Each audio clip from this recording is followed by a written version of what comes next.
আমরা আমাদের দাবি আদায়ের জন্য দাঁড়াইছি। গন্ড প্রতারক রিফন আমাদের গ্রাহকদের লক্ষ লক্ষ টাকা নিয়ে হাতিয়ে নিয়ে চলে গেছে।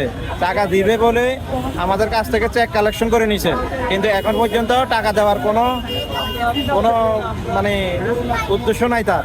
সে ঢাকা শহরের মধ্যে আছে, আইনের সহযোগিতায় চলে, আইন বাহিনী মানে বাহিনী থেকে কেউ তাকে কোনো প্রকার কোনো হয়রানি বা অ্যারেস্ট ওয়ারেন্ট কোনো কিছু করতেছে না। আমাদের দাবি হলো আমাদের টাকা আমাদেরকে ফেরত দেওয়া হোক। আমার 10 লক্ষ টাকা আছে।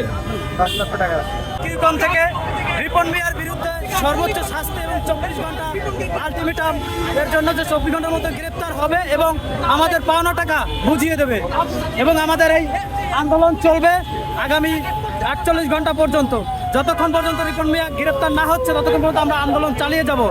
এবং তার নামে শত শত মামলার ওয়ারেন্ট থাকা সত্ত্বেও তিনি কেন গ্রেপ্তার হচ্ছে না এবং প্রশাসনের নীরবতা ভূমিকায় কেন তারা অগ্রসর হচ্ছেন, এটা আমরা জানতে চাচ্ছি। আমার এখানে মাত্র 1,06,000 টাকা এবং বিভিন্ন কাস্টমার এখানে আরও টাকা রয়েছে। তো ওনাদের একটা ই কমার্স প্রতিষ্ঠান, সেই প্রতিষ্ঠানকে ওনারা পণ্য কেনার জন্য অর্থ দিয়েছিলেন। তো সেই প্রতিষ্ঠান থেকে ওনারা পণ্য পান নাই, ইভেন তারা বলছেন যে তারা তাদের সেই যে অর্থটা জমা করেছিলেন সেই অর্থটা ফেরত পান নাই। তো এই সংক্রান্ত এই বিভাগের না অন্য একটি বিভাগে একটা থানায় মামলা হয়েছে। আমরা ওনাদেরকে বলেছি যে ঠিক আছে, আপনারা এখানে এসেছেন, আপনারা আমাদের আজকে এই রাস্তাটা পরিষ্কার করে দেন। আমরা সেই বিভাগের সংশ্লিষ্ট যিনি ঊর্ধ্বতন কর্মকর্তা স্যারেরা আছেন ওনাদের সাথে আমরা যোগাযোগ করে আপনাদের মেসেজটা আমরা পৌঁছে দিব।